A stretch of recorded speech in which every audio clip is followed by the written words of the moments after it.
Thank you so much. And hello, everyone. It's great to see you. So, what is positive psychology? Well, positive psychology is the scientific study of psychological well being and human flourishing. Now, for decades, we've been focused on studying mental illness and what's wrong with us. And that's good because if people are suffering, we want to know how to help.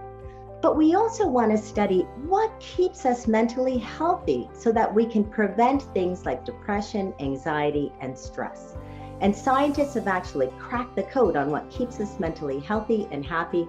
So I'm going to share with you right now a 6-pillar model that's going to help you improve your own well-being based on Marty Seligman's well-being model. And he's commonly considered the founding father of positive psychology. So let's dive in. So the first pillar is that of positivity. Now, when people hear the words positive psychology, they think it's about being positive all the time. And while being optimistic is important, that's not what positive psychology is all about. Just as what Jillian just told us and what she just shared with us. But this pillar of positivity is about how to leverage positive emotions to improve mood, resilience, and overall mental health.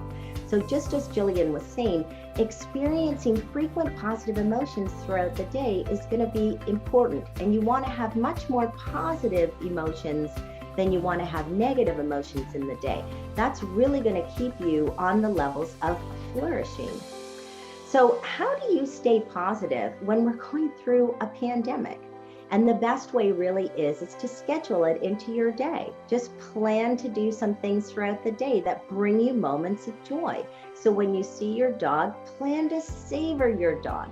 Make sure you get outside every day for a walk, call a friend, watch a funny video clip. Do it all throughout the day, and this will boost your mood. You also want to plan something out for the future, because when you have things to look forward to in the future, it increases your hope, and hope will increase your happiness. So also, don't tell me that you can't plan things because it's COVID, because you can always have fun no matter what is going on in your life. So in the chat, I want you to just put in what's one thing you can commit to doing later today that will just bring you a few moments of joy. Just put it in the chat. Let's hear from you. I want to see what you're going to be doing later in the day. What are some going for a walk, exercise, amazing, running an errand, getting Starbucks, yes, watch a funny video, drawing, perfect. These are all, do you see? These are easy things that you can incorporate into your day. Perfect. Now, the next pillar I want to talk about is that of meaning and purpose. So while having positive emotions throughout our day are important, we also know that the happiest people are the people who engage in things that are meaningful, that contribute to a greater purpose in life. And when I talk to a lot of young people, they say, oh, well, I have a lot of stress because I don't know what my purpose is. And they also think, oh my gosh, it has to be something huge, like what Greta Thunberg is doing or what Oprah Winfrey is doing, right? But purpose can be as simple as just making your Starbucks barista smile every day or helping your friends with their homework. I know you want to make an impact on the world, but maybe you can define your world as your family or your friends or your school right now. That's okay. Then as you progress through your life, just watch for the signs. What are you passionate about? What makes you mad? What do you want to fight for? What are things that are really important to you? 20 years ago, I fell into a very deep and dark depression. And I did my master's degree in applied positive psychology, and it completely transformed my life. And I knew I had to teach everybody in the world about how to stay mentally healthy and happy. I turned pain into purpose, and I founded the Canadian Positive Psychology Association in 2012. If you don't know what your purpose is right now, do not stress. It will come calling to you one day.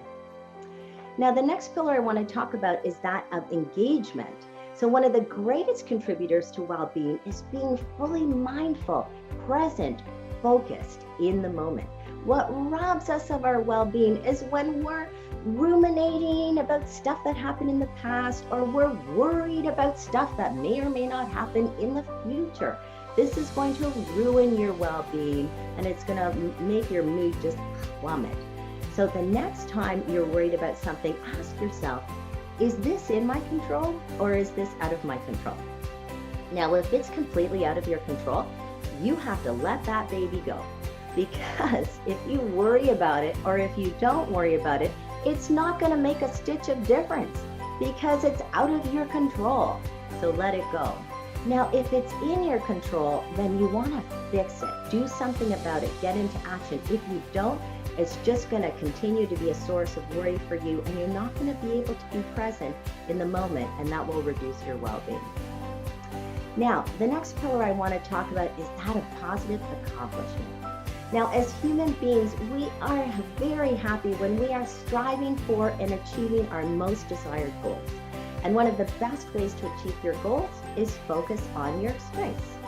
Now, there was a famous bowling study done. They taught new bowlers 7 good tips on how to bowl.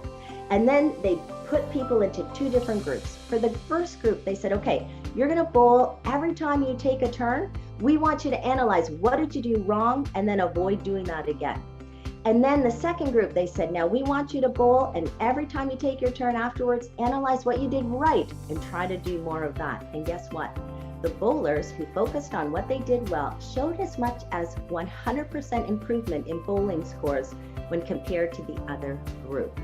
Research shows that we are much more successful when we focus in on our strengths because we have some natural talent there. We're also energized by our strengths.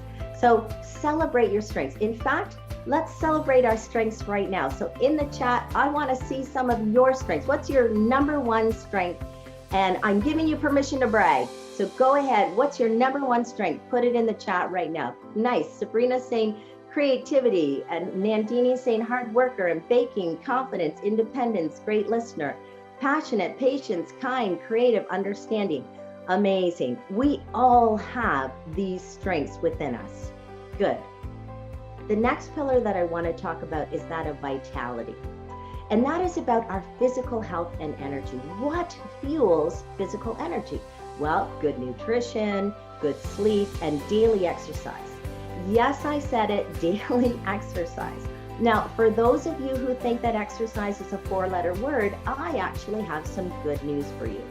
The research on the effects of exercise on the brain shows that it's really just about moving your body. You don't have to be killing yourself at the gym every day. So if you're just moving your body, do things like go and ride your bike, do some yoga poses, dance in the shower, whatever it takes to just move your body, that is exercise. And movement boosts your brain power, it improves cognitive function, it reduces anxiety, and it allows you to focus and perform better all day. Another thing is that exercise is an even better antidepressant than antidepressant drugs for some people. So exercise, really a powerful tool. And finally, the last pillar, but this is absolutely the most important pillar, and that is about nurturing positive relationships. We are hardwired for social connection. Relationships are critical to our well-being. So I want to share one simple tool that will have a profound effect on your relationships, and it's called active constructive responding. And here's how it works.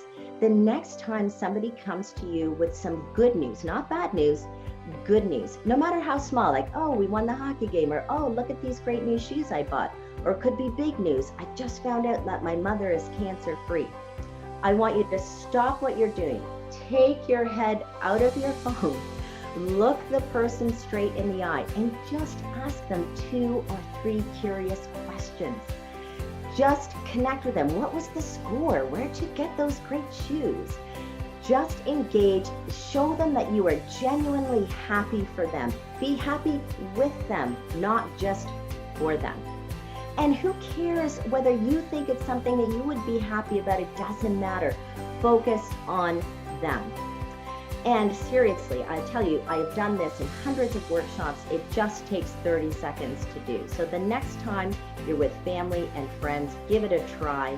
You will see that it will change your relationships forever. So those are the 6 pillars. And to help you engage in further practices that can promote your well-being, I've created a 4-week well-being planner. You can download it at the Finding Nirvana website in the toolbox. It's got a different activity every day based on the 6 pillars. And I'm Louisa Jewell. If you want to know more about me and my work, you can always reach me at louisa@louisajewell.com. Thank you, everyone, and enjoy the rest of the conference.